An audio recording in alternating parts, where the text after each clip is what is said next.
In the dead of night, when the streets of Ouagadougou were silent and the stars barely broke through the heavy African sky, a convoy of black SUVs slipped through the gates of Burkina Faso's presidential compound.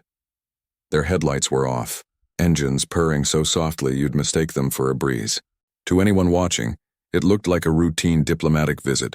Foreign plates, polished vehicles, the kind of thing you'd expect from a neighboring country's delegation. But this was no friendly meeting. This was Operation Silence, a plot so secret it was known only to a handful of Nigeria's most powerful men. Their mission? To capture or kill President Ibrahim Traoré, the young firebrand who'd become a thorn in the side of West Africa's old guard. The orders were cold and clear. Leave no trace, silence all witnesses, and if Traoré fights back, end him. By dawn, they thought he'd be gone. A name erased, a spark snuffed out before it could set the region ablaze. But what they didn't know was that Traoré was already one step ahead, and the trap they set was about to close around them. Imagine a leader so bold he'd stare down global powers and say, "No more. That's Ibrahim Traoré, a man in his 30s who's become more than just Burkina Faso's president. He's a symbol, a voice for a generation tired of foreign control and empty promises." In less than a year, he'd kicked out French forces, turned down the IMF's strings-attached cash, and called out neocolonialism in speeches that sent chills through conference halls and shivers down the spines of Africa's elites. His words weren't just talk. They were a call to action, spreading like wildfire among students, soldiers, and dreamers across the Sahel. In Nigeria, university lecture halls buzzed with debates about the Traoré model. Young officers whispered about a Sahel alliance, free from Western oversight. To some, he was hope. To others, he was danger. And to Nigeria's Minister of Internal Affairs, Charles Bakari, he was a problem that needed solving. The plan came together in a smoky room in Abuja far from prying eyes. Nigeria's President Bola Tinubu sat silently as intelligence chiefs laid out the stakes. If we wait, Bakari's voice cut through the tension, he becomes untouchable, a symbol. We move now, or we lose control. No one argued. They activated Omega, a black ops unit that answered to no one. Not Parliament, not the courts, only the men in that room. Their cover was perfect. A diplomatic visit to discuss trade and counter-terrorism. Armored SUVs, a prepped helicopter waiting outside the city, and a team of elite operatives trained to vanish without a trace. They'd strike before dawn, when the palace guard was thin, and whisk Traoré away before anyone could blink. It was flawless on paper. But Traoré wasn't just a president sitting in an office. He'd built something no one saw coming. A network of loyalists who believed in him, not because of his title, but because of his vision. This wasn't a network of suits and spies. It was Sahel war veterans who'd fought for freedom. Young hackers tracking encrypted chatter and market vendors who heard every whisper on the streets. They weren't just guarding Traoré. They were guarding a dream of an Africa that stood tall. When those SUVs rolled in, red flags were already flying. A diplomatic visit with no trade officials, no interpreters, just hard-faced men in tailored suits. Traoré's team knew something was wrong.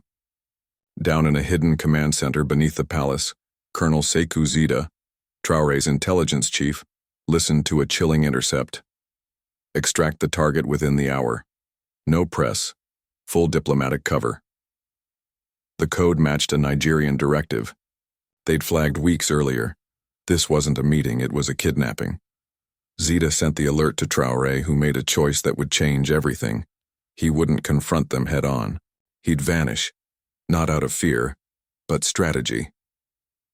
Decades ago, Burkina Faso's revolutionary hero Thomas Sankara had built secret tunnels under the palace, a safeguard against coups and foreign plots. Most thought they were a myth, forgotten in dusty archives. Traoré hadn't forgotten. As the Omega unit moved into position, signaling each other with hidden earpieces, Traoré slipped through a locked archive room, pressed a hidden panel, and disappeared into the darkness of a narrow passage. The door clicked shut behind him, and he was gone. Upstairs, the operatives found an empty chair, an empty hallway, and a sinking realization. Their target had outsmarted them.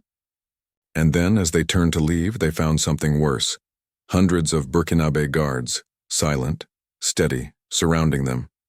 No shots were fired. None were needed. The message was clear. You're not in charge here. Outside, Ouagadougou was waking up. Word spread faster than the morning sun. They came for Traoré, but he's gone. The people took to the streets, not with violence, but with a force no army could match. Taxi drivers blocked roads. Market vendors shut their stalls and marched. Students banged drums and chanted, "This is not Abuja. This land kneels to no one." By midday, thousands surrounded the palace, waving flags and holding signs with Traoré's face. Social media exploded with hashtags like Waga is not Abuja and hands off Traoré. Videos of an old woman waving her sandal and shouting, "We've knelt long enough," went viral. The Nigerian delegation, once so sure of their plan, was now trapped inside the very building where they'd hoped to arrest a president. Their helicopter sat useless on a field outside town, cordoned off by Burkina Faso's military. Ambassador Mimano stared out a window, watching a sea of protesters grow. Colonel Okoro's satellite phone went silent. Their operation was over, before it began. This wasn't just a failed mission, it was a turning point. Across Africa, people watched, not just in Burkina Faso, but in Mali, Niger, Ghana, and beyond. Traoré hadn't just escaped. He'd flipped the script, exposing a Iser plot meant to silence him and turning it into a rallying cry. But where was he now? As the crowds grew louder and the world tuned in, Traoré was nowhere to be seen. Was he safe in the tunnels, planning his next move? Or had something gone wrong in the chaos? The Nigerian operatives were cornered, their cover blown. But the bigger question hung in the air. What would Traoré do next? Would he strike back? Or was he already setting the stage for something even bolder? A move that could shake the continent to its core. One thing was certain. Africa was watching, and the story was far from over. The sun climbed higher over Ouagadougou, painting the city in gold, but the air was thick with tension. Inside the presidential compound, the Nigerian operatives stood frozen, surrounded by Burkina Faso's guards, their diplomatic cover unraveling like a cheap suit. Outside, the streets pulsed with life. Thousands of voices chanting, drums pounding, and the sharp clatter of metal pots echoing through the city. The people of Burkina Faso weren't just protesting, they were drawing a line in the sand. Waga is not Abuja, they shouted, their words a defiant roar against anyone who dared to silence their leader, President Ibrahim Traoré. But Traoré was still missing, hidden somewhere in the labyrinth of tunnels beneath the palace. The question wasn't just where he was, it was what he'd do next. The Nigerian delegation, led by Ambassador Mimano and Colonel Okoro, knew their plan had collapsed, but they hadn't counted on the speed and ferocity of the people's response. Operation Silence was supposed to be quick, clean, and invisible. Now it was a public disaster and the world was watching. Down in the tunnels, Traoré moved swiftly, guided by a single trusted aide, Captain Amina Diallo. She was a Sahel war veteran, her face scarred from battles fought for a free Burkina Faso. Her loyalty to Traoré forged not by politics, but by a shared dream of a nation that answered to its people. The tunnels were damp and narrow, lit only by the faint glow of Amina's flashlight.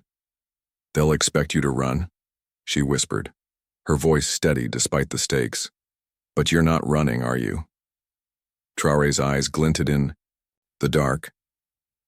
"No," he said, we're not running. We're rewriting the story." He wasn't just hiding, he was strategizing. The tunnels, built by Thomas Sankara decades ago, were more than an escape route. They were a symbol of resistance, a reminder that Burkina Faso had faced plots like this before and come out stronger. Traoré's plan wasn't to stay hidden forever. It was to emerge at the right moment, not as a fugitive, but as a leader who turned a trap into a triumph. Back above ground, the Nigerian operatives were scrambling. Colonel Okoro, a grizzled veteran of covert missions, barked orders into his now silent satellite phone. his face tight with frustration. He'd trained his Omega unit for every scenario, except this one. They were supposed to be ghosts, in and out before anyone noticed. But now, they were trapped in a room with no exits, surrounded by guards who didn't need to draw their weapons to make their point. Ambassador Mimano, usually polished and composed, was unraveling. Sweat beaded on her forehead as she glanced out the window at the growing crowd. "We need to get out," she muttered to Okoro. "This wasn't supposed to happen." Okoro's jaw tightened. "It's not over yet," he said, but his voice lacked conviction. Their helicopter, their backup plan, was grounded, surrounded by Burkina Faso's military. Their diplomatic immunity was meaningless in the face of a people who'd had enough. Meanwhile, in a small apartment across town, a young hacker named Musa Konate sat hunched over a laptop, his fingers flying across the keyboard. Musa was part of Traoré's intelligence network, a 22-year-old who'd dropped out of university to join the cause. He wasn't fighting with guns but with code, intercepting encrypted messages and feeding them to Colonel Sekou Zida in the palace's command center. Hours earlier, Musa had picked up the Nigerian directive: extract the target within the D-hour. Now he was digging deeper, hacking into Nigerian intelligence servers to uncover the full scope of Operation Silence. What he found sent a chill down his spine. The plot wasn't just about Traoré. It was about sending a message to every young leader in Africa. Neutralize one, scare the rest. Musa's screen lit up with names: Mali's Assimi Goïta, Niger's Abdourahmane Chiani, and others. Traoré was just the start. If Nigeria succeeded, the Sahel alliance would crumble before it could begin. Across the border in Mali, news of the failed operation was spreading. In Bamako, a group of young officers gathered in a dimly lit barracks, their voices low but urgent. Captain Yakuba Traoré, no relation to Ibrahim but a fierce admirer, clenched his fists as he spoke. "If they can go after him, they can come for any of us," he said. His comrades nodded, their eyes fixed on a grainy live stream of Ouagadougou's protests. Mali had faced its own battles against foreign influence, and Ibrahim Traoré's defiance was a beacon. The officers weren't just watching, they were planning. Yakuba had already sent a coded message to Burkina Faso's military, offering support. "If Traoré falls, the Sahel falls," he told his men. "We need to stand with him now." The idea of a Sahel alliance, once a whisper, was becoming a reality, but it hung on a knife's edge. If Traoré didn't reappear soon, doubt could creep in, and the movement could falter. Back in Ouagadougou, the protests were growing, spilling beyond the palace gates. Market vendor Adama Ouedraogo, a mother of 3 who'd closed her stall to join the march, held a sign that read, "Hands off Traoré." She wasn't just there for a president, she was there for her children's future. "He's fighting for us," she told a journalist, her voice breaking. "He said no to the foreigners who keep us poor. They want him gone because he's showing us we can stand up." Adama's words spread online, amplified by thousands of posts with hashtags like Darn Africa Awakened and Darn We Choose Dignity. The movement wasn't just about Traoré anymore. It was about a continent tired of being a pawn. But as the crowd swelled, so did the danger. Rumors swirled that Nigeria had a backup plan, a second team waiting in the shadows. No one knew if it was true, but the fear was real. In Abuja, Nigeria's capital, the mood was grim. Minister Charles Bakari sat in his office staring at a blank TV screen. The architect of Operation Silence had underestimated Traoré, and now his career hung in the balance. President Bola Tinubu had called an emergency meeting, and the room was thick with blame. "You said this would be clean," one advisor snapped at Bakari. "Now we're a laughingstock." Bakari's face was stone, but inside he was calculating. He knew Nigeria couldn't afford a prolonged crisis. The African Union was watching, and international media were circling. If Traoré emerged and exposed the full details of the plot, Nigeria's influence in West Africa could take a hit it might not recover from. Bakari leaned forward. "We need to control the narrative," he said. "Discredit him. Call it a misunderstanding. Anything but the truth." But the truth was already slipping out thanks to Musa's hacks and the people's voices. Back in the tunnels, Traoré and Amina reached a small chamber, a safe room stocked with supplies and a secure radio. Traoré's face was calm, but his mind was racing. He knew the longer he stayed hidden, the more fear would grow, fear that he'd been captured or worse. But he also knew that emerging too soon could play into Nigeria's hands. They'd expect him to make a grand speech, to rally the crowds. Instead, he had a different plan. He turned to Amina. "Get a message to Zita," he said. "Tell him to release the intercepted files to the press. Every detail of Operation Silence. Let the world see what they tried to do." Amina nodded, but her eyes flickered with worry. "They'll come for you again," she said. Traoré smiled faintly. "Let them try. This time the people are our shield." As Musa leaked the files to international media, and the protests grew louder, the tension in Ouagadougou reached a breaking point. The Nigerian operatives were still trapped, their fate uncertain. Across the Sahel, leaders watched, knowing this moment could define the region's future. Traoré was still underground, his next move a mystery. Would he emerge to lead the crowds, or was he already orchestrating something bigger? The files were out, the truth was spreading, and Nigeria's apology was only a matter of time. But the real question hung heavy. Could Traoré turn this crisis into a movement that would change Africa forever, or would the forces against him strike again before he could? The clock was ticking, and the continent held its breath. The air in Ouagadougou was electric, charged with the chance of thousands and the weight of a moment that could reshape Africa. The Nigerian operatives, once so sure of their plan, were now prisoners in the presidential compound, their faces pale as Burkina Faso's guards stood watch. Outside the streets were a sea of flags and fury, with protesters chanting, "Waga is not Abuja," and "Hands off Traoré." The leaked files from Operation Silence, thanks to young hacker Musa Konate, were spreading like wildfire across social media, exposing Nigeria's plot to the world. Al Jazeera, BBC, and local radio stations were broadcasting the intercepted directives, branding Nigeria's actions a violation of sovereignty. In the tunnels beneath the palace, President Ibrahim Traoré sat in a dimly lit chamber, his aide Captain Amina Diallo by his side. The secure radio crackled with updates from Colonel Sekou Zita. The African Union was calling for an emergency meeting, and Nigeria was scrambling to save face. Traoré's eyes were steady, his voice calm. "It's time," he said to Amina.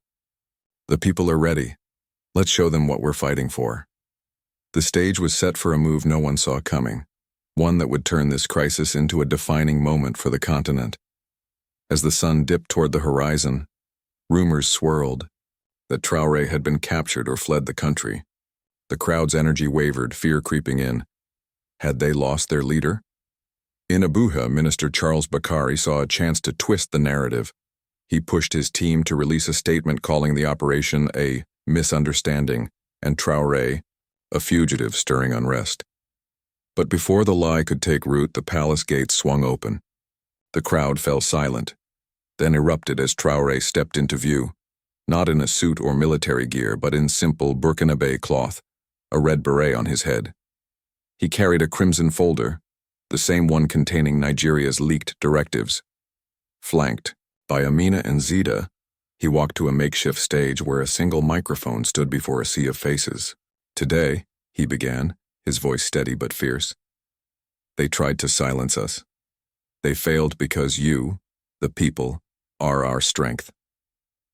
He held up the folder, page by page, showing the world the truth of Operation Silence. Cameras flashed. Live streams broadcasted every word, and hashtags like Africa, Awakened, and We Choose Dignity surged online. The surprise wasn't just Traoré's appearance, it was what came next. As he spoke, screens behind him lit up with messages from leaders across the Sahel. Mali's Captain Yakuba Traoré, Niger's Abdurrahmane Chiani, and Chad's generals sent live video statements, pledging support for Burkina Faso and condemning Nigeria's actions. "We stand with Traoré," Yakuba declared, his voice echoing through Ouagadougou's streets. "The Sahel will not bow." It was a bombshell, a public declaration of a Sahel alliance, born not in a conference room, but in the heat of crisis. The crowd roared, their chants shaking the ground. In that moment, Traoré wasn't just Burkina Faso's leader. He was the spark of a movement uniting nations against foreign interference. Nigeria's delegation, watching from the palace windows, knew they'd lost more than a mission. They'd ignited a revolution. The climax came swiftly. Under pressure from the African Union and global outrage, Nigeria's ambassador stepped out of the palace, her face drawn.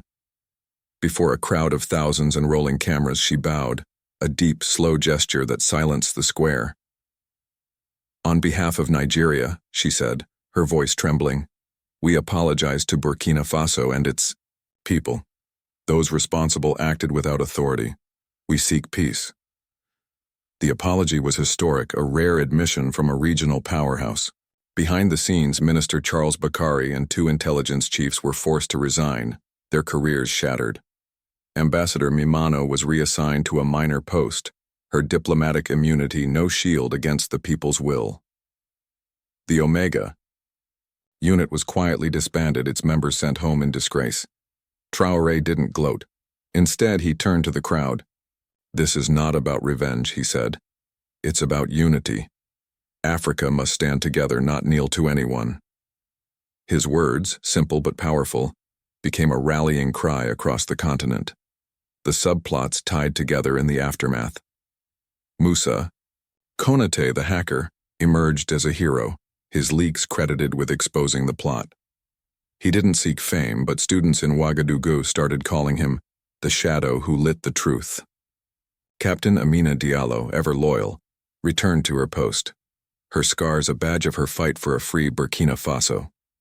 Across the border, Mali's Yakuba and his officers began formal talks with Burkina Faso, laying the groundwork for a Sahel alliance, focused on shared intelligence and sovereignty. Market vendor Adama Ouedraogo went back to her stall, but her sign, "Hands off Traoré," now hung proudly above it, a symbol of her role in the uprising. The protests didn't fade. They evolved into community meetings, where people discussed not just Traoré's vision but their own dreams for Africa.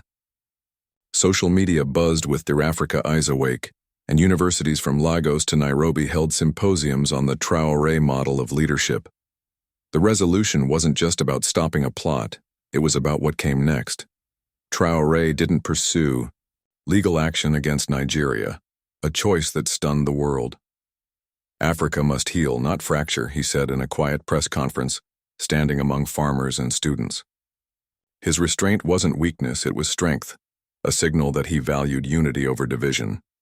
Behind closed doors, he met with Sahel leaders, mapping out a future where nations shared resources, protected each other, and rejected external control. The Garden of Union, where trees from every African nation stood, became a symbol of this new era. Traoré planted a sapling from Mali, a gesture of solidarity. "History is quiet," he said, "until it screams. Let this be our scream, not of anger but of hope." The takeaway was clear. This wasn't just Burkina Faso's victory. It was a wake-up call for a continent. Traoré showed that power lies not in weapons or wealth, but in people who believe in a cause. From the streets of Ouagadougou to the villages of Mali, young Africans began asking, "If Traoré can do it, why can't we?" His red beret became a symbol, painted on walls, worn by students, shared in viral videos. The story didn't end with an apology or a resignation. It ended with a question. Could this be the start of a true African century? As Traoré stood among his people, not above them, he didn't promise easy answers. He promised something better, a chance to build a future where Africa writes its own story. The world listened and the continent began to rise.